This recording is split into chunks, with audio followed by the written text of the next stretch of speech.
Hello guys, today we are going to learn crucial topic in English grammar, parts of speech. Noun म्हणजे नाव सांगतो. For example, Gita, Pune, bike. Pronoun सर्वनाम noun ऐवजी वापरला जातो. I, we, you, they, he, she, it. Verb क्रियापद action दाखवतो. Come, go, talk, tell. Adjective विशेषण नाउनचे वर्णन करतो. Fat, thin, tall.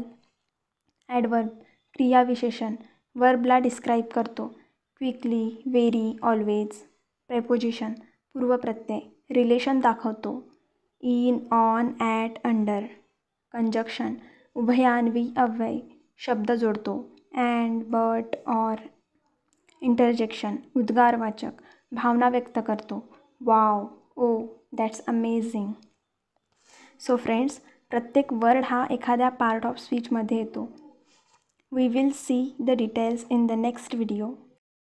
And I am going to teach English step by step. So please subscribe and thanks for watching.